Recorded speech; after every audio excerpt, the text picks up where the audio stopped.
Hola a todos y bienvenidos. Hoy vamos a meternos de lleno en uno de los conceptos más alucinantes de la tecnología actual. Vamos a descubrir cómo la inteligencia artificial se inspira, en realidad, en el ordenador más potente y sofisticado que existe, nuestro propio cerebro. A ver, seguro que al ver un diagrama de una red neuronal nos hemos hecho la misma pregunta. ¿Cómo es posible que algo que parece tan simple, unos cuantos círculos conectados por líneas, pueda de verdad aprender? ¿Cómo pueden estas bolitas y palitos, por así decirlo, llegar a generar algo que llamamos inteligencia? Pues la clave de todo esto no está en lo complicado que sea el dibujo, sino en la idea tan brillante que está imitando. Y la respuesta, como ya se pueden imaginar, la encontramos en la red original, la más increíble de todas, nuestro cerebro. Muy bien, pues vamos al lío. Para poder entender cómo funciona una red artificial, primero tenemos que conocer bien al protagonista de esta historia, la neurona. Piensen que en nuestro cerebro tenemos decenas de miles de millones, todas conectadas entre sí, permitiéndonos hacer de todo: ver, sentir, crear, decidir. Y su funcionamiento, si lo simplificamos, es hasta elegante. Cada neurona está como escuchando. Recibe pequeñas señales eléctricas de sus vecinas, las procesa, y si todas esas señales juntas superan un cierto límite, ¡pum!, se activa y dispara su propia señal a las siguientes neuronas de la cadena. Es un no parar, una conversación eléctrica constante. Y aquí es donde empieza la magia de verdad. Porque aprender no es algo abstracto, ¿saben? Es un proceso físico. Cuando aprendemos algo, estamos literalmente rediseñando las conexiones de nuestro cerebro. Pensemos en aprender a tocar la guitarra, por ejemplo. Al principio es un desastre, ¿verdad? Los dedos no van donde quieres. Eso es porque las neuronas de la vista, del oído, del movimiento, no están acostumbradas a trabajar juntas. Sus conexiones son como caminitos de tierra, muy débiles. Pero con cada hora de práctica, esos caminos se van reforzando, se van haciendo más fuertes, más eficientes. Con el tiempo se convierten en auténticas autopistas neuronales. Y el resultado de eso es lo que llamamos memoria muscular, hacer algo casi sin pensar. Bueno, pues hace ya casi 70 años a unos pioneros se les ocurrió una pregunta: ¿y si pudiéramos imitar este proceso de forma artificial? Y el primer gran intento fue el perceptrón, un modelo súper sencillo diseñado para imitar una de las cosas más básicas que hacemos: tomar una decisión. Imaginemos una decisión del día a día. Decidir si nos vamos de viaje. Hay varios factores, claro. Primero, ¿tenemos dinero? A eso lo llamamos X1. Segundo, ¿nuestra pareja quiere venir? Eso es X2. Y tercero, ¿hace buen tiempo en el destino? X3. Para un ordenador es muy fácil. Un sí es un 1 y un no es un 0. Y aquí es donde entra en juego nuestro perceptrón, que no es más que una neurona artificial muy básica. Lo que hace es coger estos factores, estas entradas, y tiene que dar una única respuesta: sí, un 1 o no, un 0. ¿Nos vamos o no nos vamos? Y para decidirlo, usa una regla de lo más simple. La regla es esta: si la suma de todos los factores es mayor que un número que llamamos umbral, la respuesta es sí. Pongamos que el umbral es 1. Imaginen que tenemos dinero, un 1, y hace buen tiempo, otro 1. La suma es 2. Como 2 es mayor que 1, la decisión es que nos vamos de viaje. Y da igual que nuestra pareja no quiera venir. Ya vemos que este modelo es un poco simple de más, ¿no? Porque, seamos sinceros, en la vida real las cosas no funcionan así. No todos los factores tienen el mismo peso, hay prioridades. Por ejemplo, la mayoría diríamos: mira, si no hay dinero, directamente no hay viaje, el resto ya se verá. Para que el modelo se parezca más a la realidad, tenemos que hacerlo un poco más listo. Y para eso, le añadimos dos conceptos que son clave, que imitan precisamente esa lógica de prioridades: los pesos y los umbrales. ¿Qué es un peso? Pues es simplemente un número que le ponemos a cada factor para decirle al sistema cuánta importancia tiene. Si un factor tiene un peso muy alto, significa que tiene mucho más poder en la decisión final. Es nuestra manera de decirle al modelo: oye, a esto hazle mucho caso. Y ahora, fijémonos en la tabla para ver cómo lo cambia todo. Al dinero, que es lo más importante, le vamos a dar un peso de 2, el doble de importante que el resto. Ahora la operación no es solo sumar. Antes, cada entrada se multiplica por su peso. Así que, si tenemos dinero, un 1 por su peso de 2 nos da 2. Si nuestra pareja quiere ir, otro 1 por su peso de 1 nos da 1. Y si hace mal tiempo, un 0 por su peso de 1 nos da 0. La nueva suma ponderada es 2 más 1 más 0, un total de 3. Con esta suma nueva, también podemos hacer el umbral un poco más exigente. Pongámoslo en 2. Ahora la decisión es mucho más realista. Fíjense, si no tenemos dinero, la primera entrada es 0, y su total ponderado también será 0. Por mucho que sumen los otros factores, nunca se llegará al umbral de 2. No hay viaje. El dinero, tal y como queríamos, se ha vuelto un factor decisivo. Y aquí es donde la cosa se pone de verdad interesante. Este perceptrón es solo una neurona. Pero ¿qué pasa si conectamos miles o millones de ellas? ¿Qué pasa si la respuesta de una se convierte en la pregunta para muchas otras? Pues que pasamos de una decisión simple a una red neuronal complejísima. Y esta comparación lo explica genial. En nuestro cerebro, unas neuronas captan lo que vemos, otras capas reconocen si eso es un peligro, otras deciden que hay que huir y las últimas mueven los músculos. Pues una red artificial hace algo parecido para, por ejemplo, leer un número escrito a mano. La primera capa solo ve píxeles y líneas sueltas. La siguiente capa junta esas líneas y ve formas. Y la última une esas formas y decide, vale, esto es un 8. Es un trabajo en equipo, por capas. Pero claro, aunque la idea en el papel era perfecta, en la práctica se topó con dos problemas gigantes, dos muros que parecían imposibles de saltar y que dejaron a esta tecnología casi abandonada durante décadas. El primer problema era una locura de escala. Nuestro ejemplo simple tenía unas pocas perillas que ajustar, los pesos y el umbral. Pero una red neuronal útil no tiene 3, tiene millones. Intentar ajustar a mano todos esos millones de perillas para que la red acierte es simplemente imposible. Imaginen estar delante de una mesa de mezclas con millones de botones y tener que encontrar la combinación perfecta para que suene bien. A ciegas. Y el segundo problema era la fragilidad del sistema. La respuesta de nuestro perceptrón era de sí o no, blanco o negro, todo o nada. En una red con miles de estas neuronas conectadas, si tocabas una de las primeras perillas un poquito, el resultado final podía cambiar de forma radical y totalmente impredecible, un auténtico efecto mariposa. Hacía falta algo más sutil, una gama de grises. Algo como, hay un 70% de probabilidad de que esto sea un 8, en lugar de un sí o un no rotundo. Así que teníamos estos dos problemas, que parecían callejones sin salida. La tarea era demasiado gigantesca y los resultados demasiado inestables. Pero entonces llegó una solución matemática absolutamente brillante que lo cambió todo. Una idea que permitió que las redes aprendieran solas a ajustar sus propias perillas. Pero, ¿cuál fue esa genialidad? Bueno, esa es una historia que exploraremos muy pronto. Hoy vamos a meternos de lleno en algo que parece muy complejo pero que vamos a desglosar paso a paso. Hablaremos del primerísimo escalón para que una máquina aprenda a pensar o, para ser más exactos, a tomar una decisión. Y esto es la semilla de todo lo que conocemos como inteligencia artificial. La gran pregunta al final es esta. ¿Cómo es posible que una máquina, a partir de un montón de datos, llegue a una conclusión lógica? Bueno, pues toda esta explicación va precisamente de responder a esa pregunta. Para que todo esto se entienda mejor, vamos a usar una analogía. Un ejemplo de la vida real. Decidir si nos vamos o no de viaje. Algo que hemos hecho 1000 veces. Vamos a ver cómo los factores que sopesamos en esta decisión tan humana nos van a servir de guía para entender a la máquina. Venga, vamos al lío. Para entender a la máquina, lo primero es entendernos a nosotros mismos. Vamos a diseccionar una de nuestras decisiones, a descomponerla en sus partes más pequeñas. En este caso, la decisión de irse de viaje depende básicamente de 3 preguntas. 3 factores clave. ¿Hay pasta? ¿La otra persona se apunta? ¿Y va a hacer buen tiempo o nos vamos a mojar? Estas son nuestras variables. Y ahora el paso crucial. Un ordenador no entiende de dinero, ni de parejas, ni de sol. Son conceptos abstractos para él, así que tenemos que traducírselo a su idioma. Y su idioma son los números. Y la traducción, la verdad, es sorprendentemente simple. Un sí se convierte en un 1, un no en un 0, y ya está. Así es como nuestra realidad, nuestras condiciones, se transforman en datos binarios que una máquina sí puede procesar. Y aquí es donde entra en escena el protagonista de hoy, el perceptrón. Hay que quedarse con esta idea. Es un modelo matemático súper sencillo que justo imita este proceso. Coge varios factores, lo que llamamos inputs, los pone en una balanza y llega a una única conclusión, sí o no.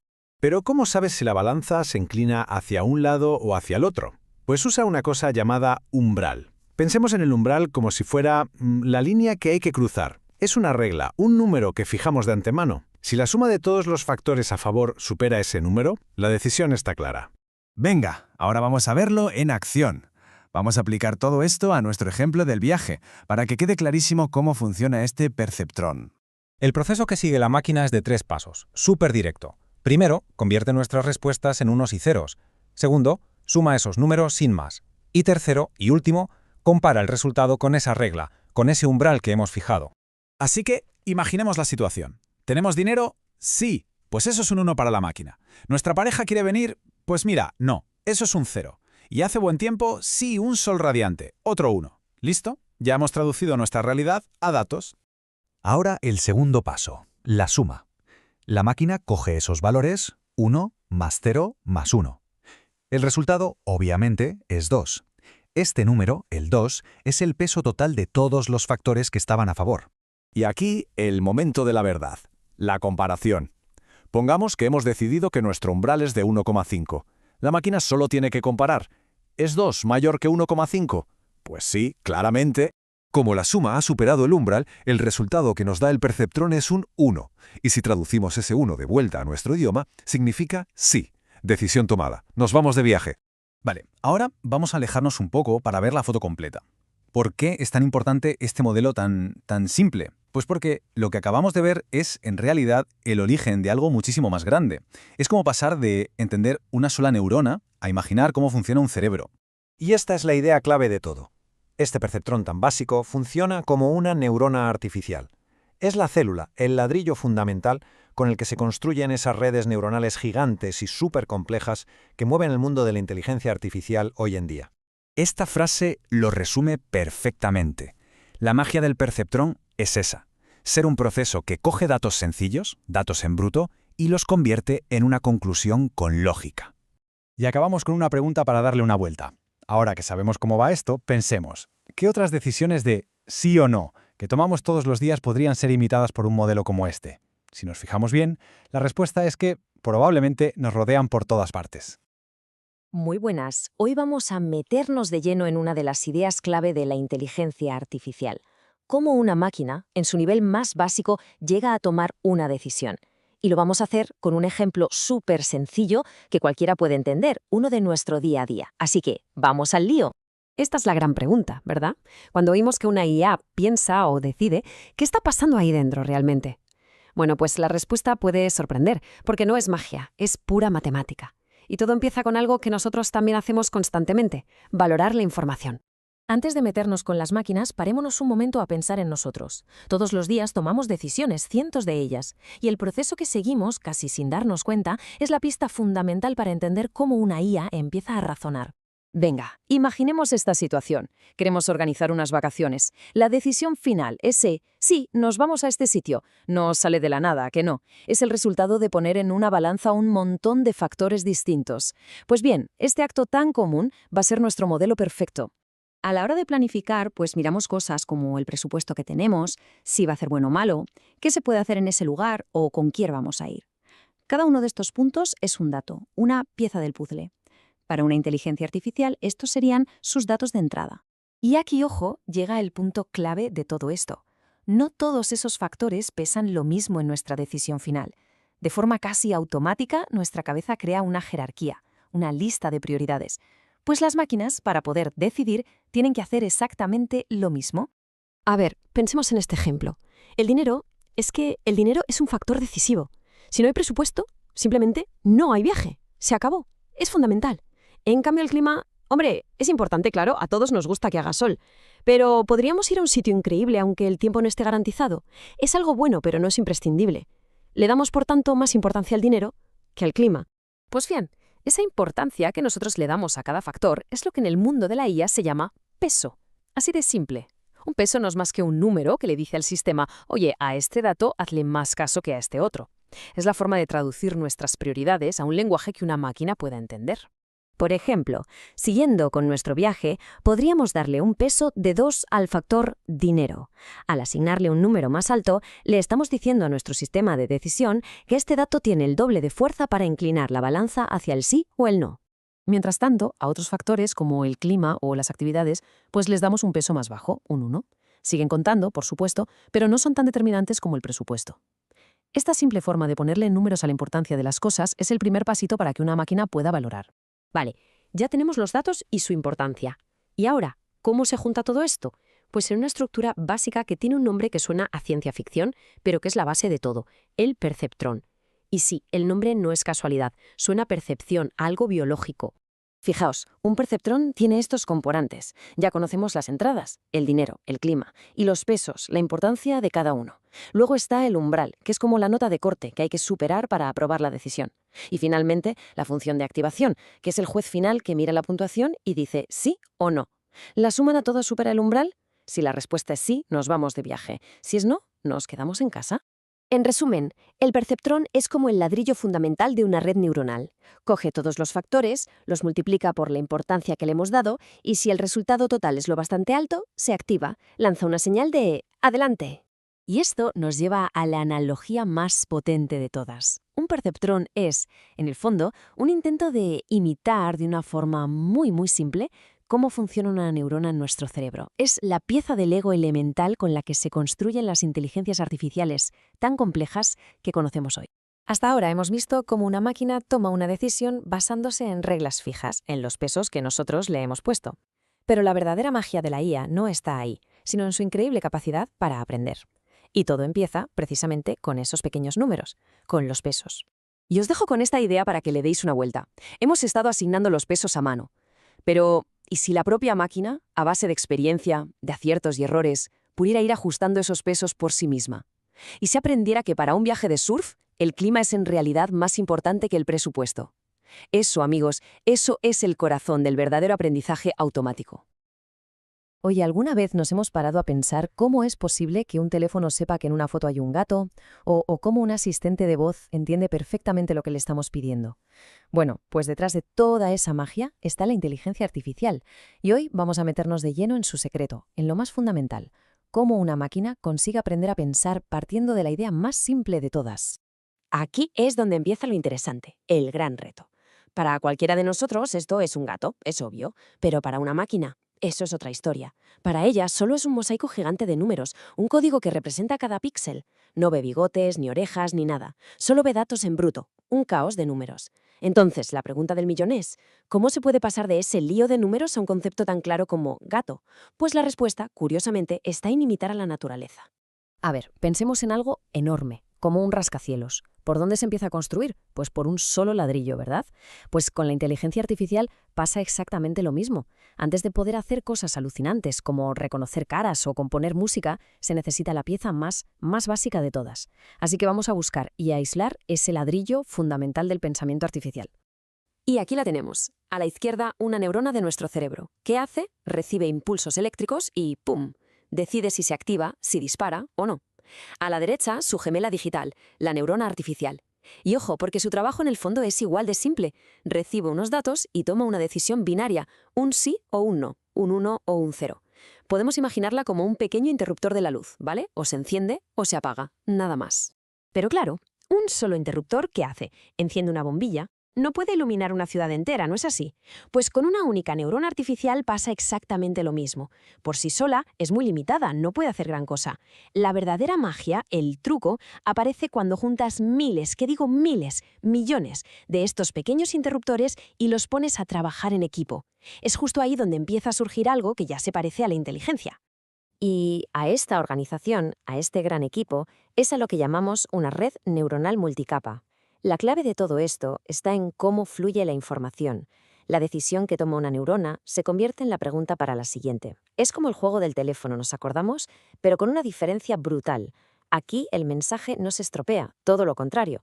Se va haciendo cada vez más sofisticado, más rico. Cada capa de neuronas se especializa en algo y le pasa el relevo a la siguiente. Vale, para que todo esto quede súper claro, vamos a usar una analogía que es genial. Olvidémonos un segundo del cerebro y de términos complicados. Vamos a imaginar que la red neuronal es como una línea de producción, una fábrica especializada cuyo único objetivo es identificar qué es lo que tiene delante. Así es como funciona esta fábrica de imágenes. Primero llega la materia prima, que es la propia imagen. La primera capa de neuronas son como operarios con un trabajo muy específico. Solo buscan patrones simples, líneas rectas, curvas, bordes, lo más básico. Su trabajo pasa a la siguiente sección, la cadena de montaje. Aquí, otras neuronas cogen esas líneas sueltas y las juntan para formar figuras más complejas, como círculos o esquinas. Y finalmente, todo llega a control de calidad, donde la última capa de neuronas observa estas formas ya combinadas y emite su veredicto. Dice, a ver, un círculo encima. Y este, al final, es el gran secreto. La inteligencia de la máquina no viene de un único cálculo maestro y súper complejo. ¿Qué va? Nace de la suma de miles de decisiones diminutas, muy sencillas, pero perfectamente organizadas en capas. O sea, ninguna neurona sabe por sí sola lo que es un 8, ni una, pero todas juntas, colaborando, lo descubren. Ese es el verdadero poder de la multitud. Y claro, todo esto nos deja con una pregunta flotando en el aire, ¿no? Si podemos crear un sistema que ve simplemente conectando miles de interruptores sencillos, ¿qué más podemos construir?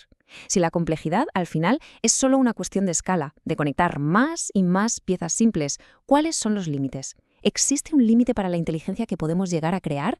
Da que pensar, porque el futuro de esta tecnología apenas acaba de empezar. Hola a todos. Hoy vamos a meternos de lleno en uno de los grandes avances de la inteligencia artificial. La pregunta es fascinante, ¿no? ¿Cómo consigues que una máquina, que al final son solo cables y circuitos, pase del caos total a un punto en el que de verdad puede aprender? Pues venga, vamos a verlo. Esta es la pregunta del millón, ¿eh? La que ha tenido a las mentes más brillantes dándole vueltas durante décadas. Y claro, no es tan fácil como darle un libro a la máquina y ya está. No. Hablamos de crear algo que pueda ajustarse solo, que corrija sus propios fallos. Pero para llegar a la solución, primero hay que entender los problemones que se encontraron por el camino. Millones. ¿Qué es esto? Pues mirad, esta es la escala del primer gran reto. No hablamos de tocar 10 o 20 cosillas, no. Hablamos de millones. Y justo aquí es donde arranca todo. Vale, vamos a meternos de lleno con este primer obstáculo. Hay que imaginarse por un momento lo que es tener que configurar un sistema que es, increíblemente complejo. La escala es que simplemente no nos cabe en la cabeza. Esta analogía es buenísima. A ver, pensemos en una red neuronal como si fuera un cerebro artificial. Y como nuestro cerebro tiene conexiones, millones. Pues cada una de esas conexiones es como una de esas ruedecitas de una mesa de mezclas, una perilla, un dial, que puedes girar para ajustar la señal. Y aquí, claro, es donde llega el problema. Si tienes una mezcla de mezclas con 10 de esas ruedecitas, con tiempo aprendes a tocarlas para que suene bien. Pero, ¿y si tienes millones? Es que es imposible. No te puedes sentar a ajustar a mano, una por una, millones de conexiones hasta que la red aprenda a distinguir un gato o a traducir un texto. Ese fue el primer gran muro con el que se toparon. Pero ojo, que el tamaño no era el único problema. Había otro, mucho más peliagudo, más sutil, la fragilidad del propio sistema. Un fallo que hacía que cualquier intento de que aprendiera algo fuera, una locura, súper volátil. Es que los primeros modelos de redes neuronales eran súper rígidos, binarios a tope. Cada neurona artificial solo podía decir sí o no, encendido o apagado. Un 1 o un 0. No había grises, no había matices. Y esto, ya veréis, era la receta perfecta para el caos. Y esto nos lleva de cabeza al famoso efecto mariposa. Imaginaos, en una de las primeras capas de la red, una sola neurona cambia de 0 a 1. Pues ese cambio minúsculo se iba amplificando a través de millones de conexiones y provocaba una avalancha. El resultado final cambiaba de forma radical y, sobre todo, impredecible. Así era imposible aprender. El sistema era demasiado sensible, era un caos. Entonces, la pregunta es, ¿cómo se solucionaron estos dos problemones, el del tamaño y el de la fragilidad? Pues la solución no fue meterle más potencia sin más, no. Fue algo mucho más elegante, mucho más sutil. Fue, en realidad, un cambio total de cómo se miraba el problema. Y esto se ve perfectamente aquí. A la izquierda, el sistema antiguo, o todo o nada, como el interruptor de la luz de casa. A la derecha, la solución, usar números con decimales. De repente, ya no es solo encendido o apagado. Ahora puede ser un poquito encendido, a medio gas o casi a tope. Es la diferencia entre un interruptor de clic y esa ruedecita que te permite regular la intensidad de la luz. Y ese fue el gran salto. Al dejar que las neuronas usaran números decimales, de repente los ajustes podían ser súper pequeños, muy graduales. Ahora sí podías girar una de esas millones de ruedecitas solo un poquito, y el efecto al final era también pequeño y, lo más importante de todo, predecible. Por fin, el aprendizaje se podía controlar. Esta analogía que viene ahora es que me parece genial. Pasar de los ceros y unos a los decimales fue como pasar de aporrear un piano con un martillo a afinar con todo el cuidado del mundo las cuerdas de una guitarra. Ya no eran cambios a lo bruto, caóticos. Ahora se trataba de buscar la armonía, de hacer pequeños ajustes hasta que todo sonara bien, hasta que la red por fin diera con la respuesta correcta. Así que la clave de todo esto es que el aprendizaje de verdad, tanto en una máquina como, podríamos decir que también en las personas, está en el matiz. No va de decisiones de blanco o negro, sino de saber manejar todos esos tonos de gris que hay por el medio. Se necesita poder hacer ajustes finos, poco a poco. Y todo esto nos deja con una última reflexión, ¿no? Si para que una máquina aprenda tuvimos que dejar atrás esa rigidez del todo o nada y empezar a usar la flexibilidad de los matices, ¿qué nos dice eso de cómo funciona nuestro propio cerebro? A lo mejor la inteligencia de verdad, la nuestra y la artificial, siempre ha estado ahí, en la capacidad de ver y de manejar esos pequeños detalles, esa sutileza. Es una idea para darle una vuelta. Gracias por estar ahí.